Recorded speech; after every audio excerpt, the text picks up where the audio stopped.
you got a lot of things coming up, Paul. I mean, I love the first book. I was always waiting, and now I see you do have books coming out, correct? Can you tell us about that?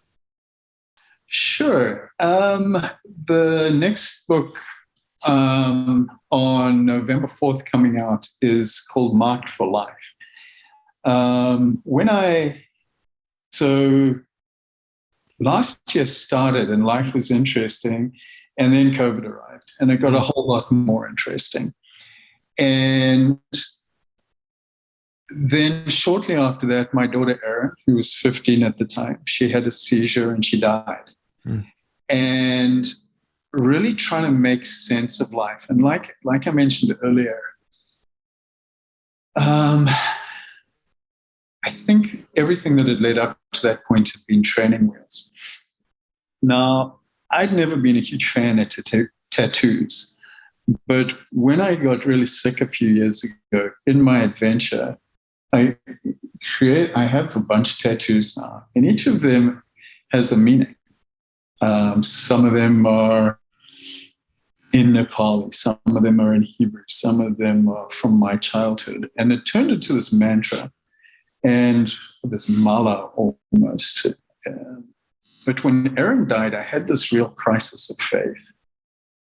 And fortunately, I have this really good friend. She's this incredibly sassy, provocative theologian. And we started talking about part of my catharsis in navigating the world of COVID was how do I keep moving forward? How do I be grateful? How do I be kind? How do I do the next right thing? And so this first book, Marked for Life, finding grace and grit where you least expect it, it's a story about my journey. And it's based on the tattoos. And it's very much anecdotal. People who have read it,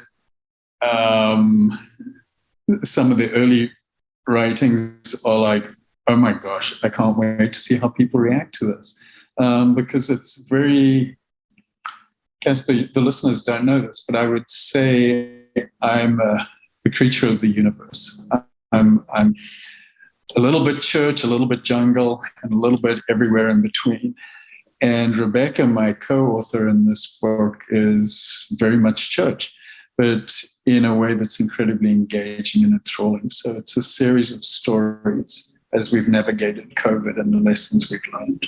Wow. I can't wait to read that. And I think that idea of the tattoos and the symbology and to act as a totem. And I know you were a fan of one of our programs called Empowered Healing that we put out there a long time ago. And yeah, and it's on the shelf now, just waiting to come back to the world at the right time. But one of the things we always advise patients that are going through treatment, that are going through the challenges, to have a totem, to instill some power in that, something where you could either hold it, look at it, see it, and have that feeling and have that and those neurological kind of, reactions to it and neurolinguistic programming almost through that, to look at it and feel that purpose, feel something there, feel the message to it.